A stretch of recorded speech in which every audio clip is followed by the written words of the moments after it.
Have y'all ever been watching anime and that one character pops up on the screen that you just look at for a minute? I'll be sitting there watching them move and talk and I'm like, what the f is that? Hey, but the more I do this, the more I start to notice anime hair literally makes no sense.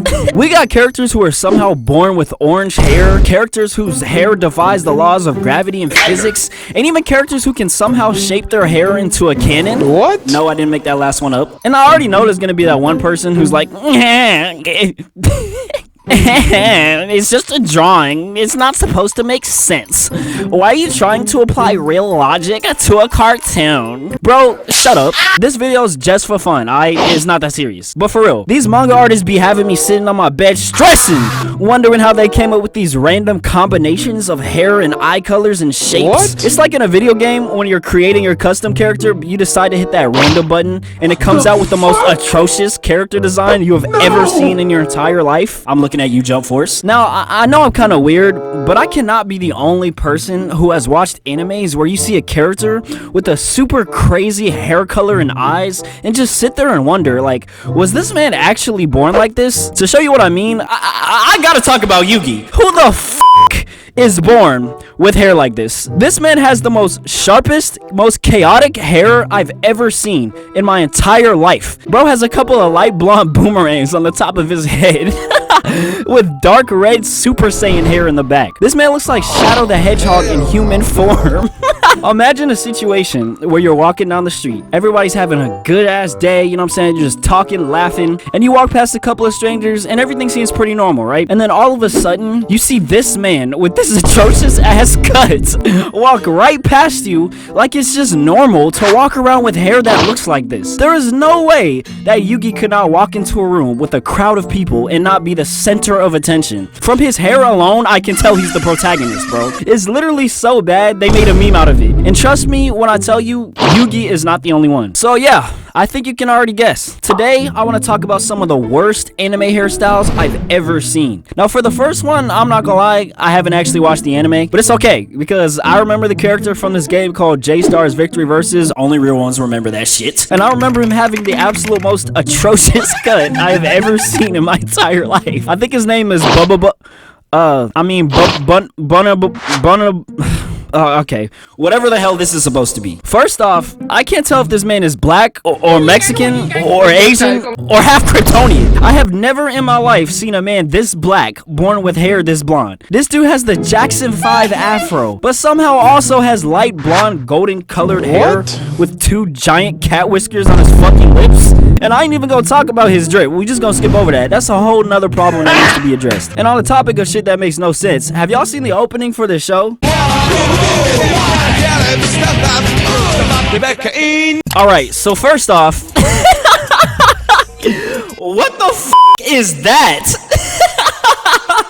Whoever designed this character, I'm giving you 30 seconds to come up with the best explanation for why you thought this was a good idea before I permanently ban you from everything and anything anime related for the rest of your disappointing existence. Somebody in the studio was eating way too many bowls of Raisin Bran when they designed this absolute monstrosity of a character. I don't know what this man's backstory is, and honestly, I don't want to. That's not even the worst part. Just keep watching. What the fuck is that? Oh my God. Hey, yo! Why does it look like he landed right on top of a giant glizzy? Y'all see how that shit bounced? Now, I know the common argument against this is it's just an anime, and a lot of shit really doesn't have to make sense because it's a drawing, and honestly, I agree. You can kind of tell sometimes that it wasn't really drawn to be realistic. Like, for example, what is that? Like, seriously, like, what? But don't try to tell me that these kind of thoughts don't also cross your head too. There is no way that you can look at this man's haircut and not think, how does this even possibly work? Which reminds me of the next character that I want to talk about, Toda freaking Roki. Now, don't get me wrong, this man is cool, alright? He's actually one of my favorite My Hero Academia characters, but can somebody please explain to me how half of his hair is red and the other half is white? Bro, this shit literally makes no sense. So apparently, somehow, his mom's hair is naturally completely white, and his dad was somehow born with completely red hair. I don't know how that shit makes sense. You're trying to tell me because of that, now everybody in his family has to look like they belong in a fucking ice cream truck? Y'all remember that episode where Deku and Bakugo went into Todoroki's house and met his family? Deku and Bakugo walked inside of Todoroki's house, right? And the first thing we get to see is this beautiful, amazing, kind, scrumptious. But anywho, Now I'm not gonna lie, this episode had me looking at Todoroki crazy. Cause if I had a sister and she looked like this,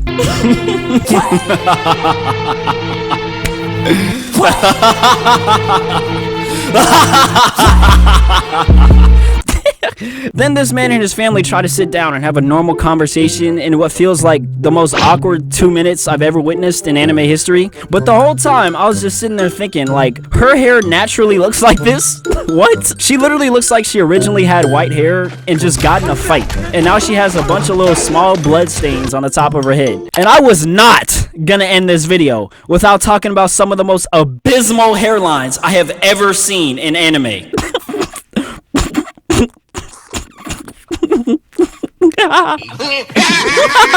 What absolute spawn of Satan climbed out of the depths of hell and told Tite Kubo to design this disgusting ass hairstyle? Kenpachi is actually an awesome character too, but everything he has done is absolutely overshadowed by this weedy ass haircut. Who thought it was a good idea to make one of the strongest characters in Bleach look like the Statue of Liberty?